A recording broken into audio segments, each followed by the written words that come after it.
When I was able to go to the masjid for the first time in 1998, and the Imam gave a very beautiful khutbah, it touched me, mashallah.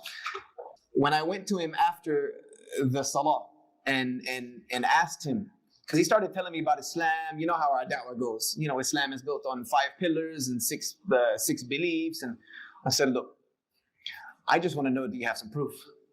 You know, like where is the proof that your religion is what you say it is? And he smiled. He's like, you know, he said, I got you. So he went and pulled a book off the shelf and he handed it to me.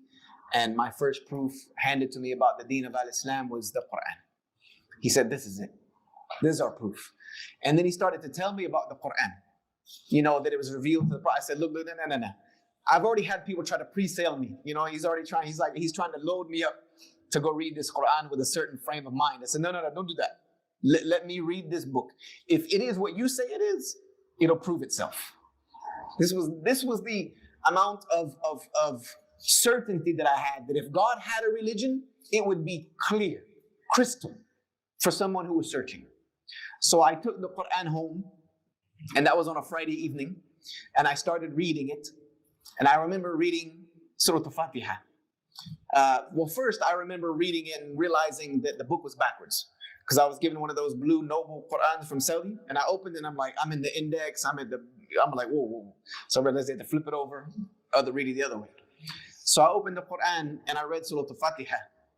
All praise belongs to Allah, who is the Lord of all the worlds, the most gracious, the most merciful, the master of the day of judgment. You alone do we worship, and you alone do we seek our assistance.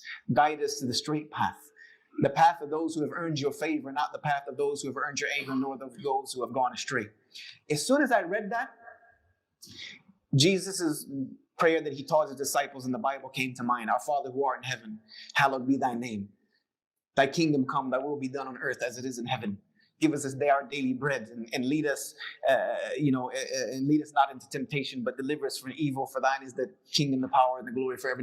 And there were such glaring similarities. Like when I watched the message for the first time, and when King Najashi said that what you have said and what we have is like 2 rays from the same lamp, that was the feeling that I got reading Surah Al-Fatiha. And then I turned over to Surah Al-Baqarah. And the first verse had no meaning to me whatsoever, ALM. The second verse is the reason I decided to look into Islam. It's the reason I decided to keep reading the Quran. It could very well be the reason I'm a Muslim today. It's Surah Al-Baqarah, verse 2. This is the book.